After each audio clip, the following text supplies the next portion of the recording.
Com certa frequência, falo sobre educação de filhos. E falo sobre esse assunto porque talvez seja um dos temas mais importantes para que a gente possa ter uma sociedade melhor, para que a gente possa ter um mundo melhor.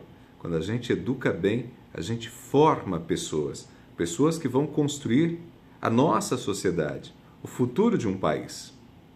Mas, ao falar sobre educação, é impossível não se preocupar com aquilo que tem sido chamado de Síndrome do Imperador. O que é a Síndrome do Imperador?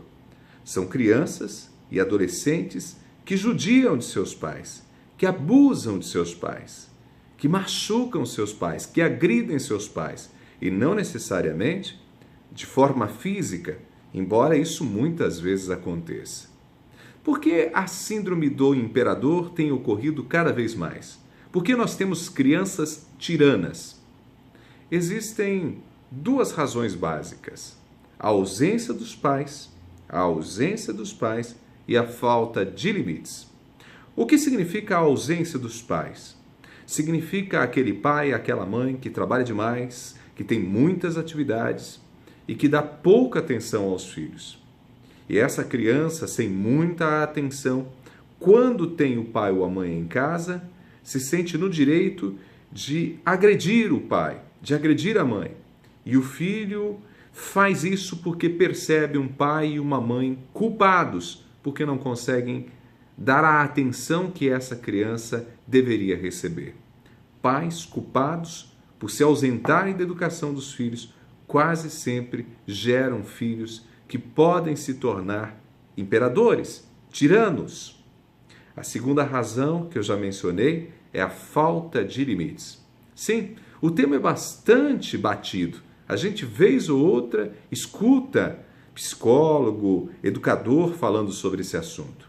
Pois é, falta de limites, falta de conter, falta de estabelecer regras e regras claras que possam fazer a diferença na vida dessas crianças, que possam mostrar para as crianças o que elas podem e o que elas não podem fazer.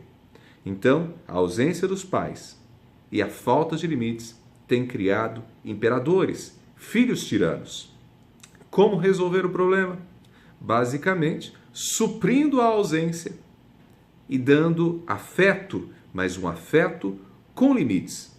Pais presentes, pais amorosos, pais carinhosos, pais que conversam, que dialogam, mas pais que estabelecem muito claramente quais são as regras, o que pode, o que não pode, demonstrando empatia pelos outros, estimulando que essas crianças sejam altruístas, estimulando que essas crianças se relacionem com outras. Pois é, são aspectos fundamentais e, principalmente, levando essas crianças a se socializarem, porque muitas dessas crianças que vivenciam o que é chamado de síndrome do imperador são filhos únicos.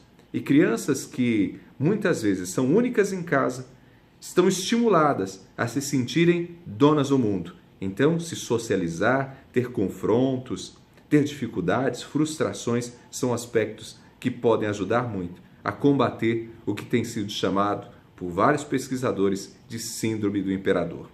Fica com esse recadinho e eu espero que você, pai, que você, mãe, passe isso adiante e possa viver muito bem numa relação com os seus filhos.